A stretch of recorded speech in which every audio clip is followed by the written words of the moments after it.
योगेन चित्तस्य पदेन वाचां मलं शरीरस्य च वैद्यकेन योपाकरोत्तं प्रवरं मुनीनां पतञ्जलिं प्राञ्जलिरानतोऽस्मि.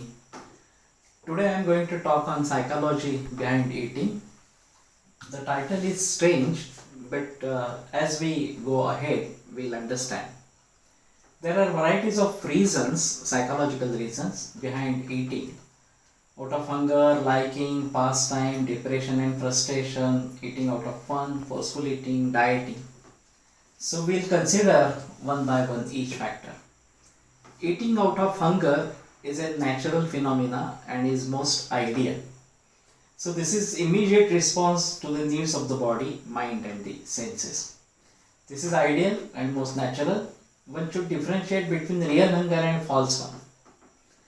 When one is ready to eat even a disliked food, then that's real hunger. If your food is dependent on some food material, your hunger is dependent on some food material, then one should understand that this is a false hunger. And ideally the dinner should be before sunset or at least before 8 p.m. at night. Eating due to liking, this is also very oftenly seen. There is no true hunger. We smell or we remember some food, we see some food and we get tempted and we feel that we are hungry and that's why we want to eat. So this is not natural and more quantity is generally consumed and it's better to avoid temptation. If unable to control, then just piece a very small piece to satisfy yourself, and in serious conditions even this is not permitted. Eating to pass time, this is easily done in front of a TV or while traveling, and generally fried items are consumed or junk food, fast food is consumed, and there is no control over the quantity because we are doing something else and just we are doing it. So this is also not good at all. Eating out of depression and frustration, this is also very well found.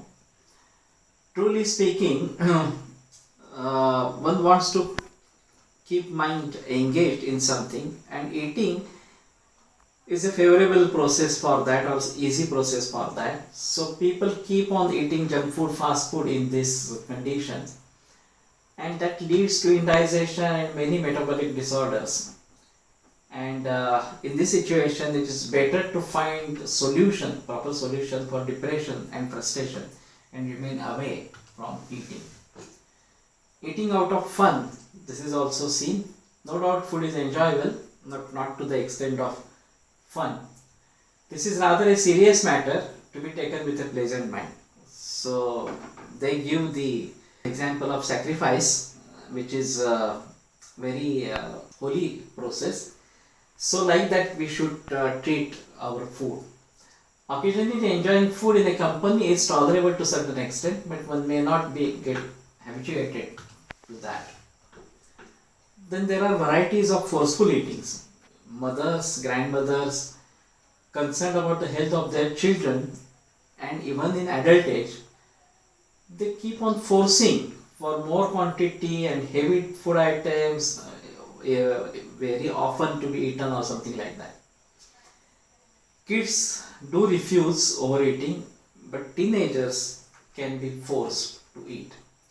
Instead of nourishment, this leads to indigestion and other problems of health, including low weight and low energy. This is quite contradictory to high intake of food.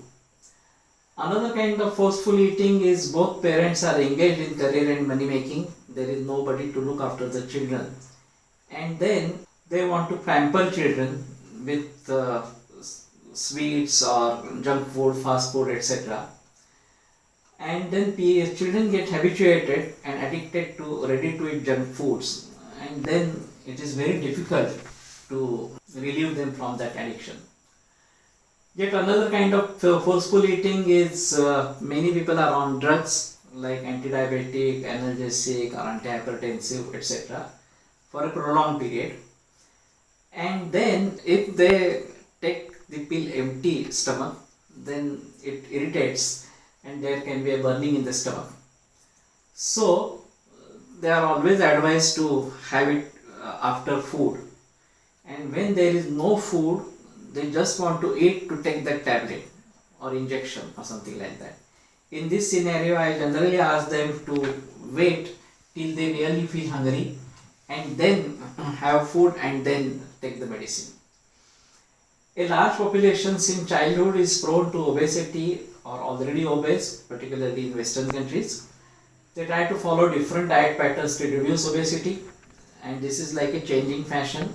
Every now and then you try different ways. Most of the times no serious attention is paid to the nourishment of the body and satisfaction of the mind. These two things are very important in dieting. The body is either starved or the diet becomes imbalanced due to reduction in fat. Satisfaction of the mind is also important, that is not achieved. So for reducing weight, proper exercise, rest, peace and firm determination of mind is required, without which any kind of diet plans won't work. Better to follow the general rules about diet. So I hereby express my thanks. This is my email address, gardigal.gmail.com. Do contact me if you have any questions about this, and I would be happy to answer. So, namaste.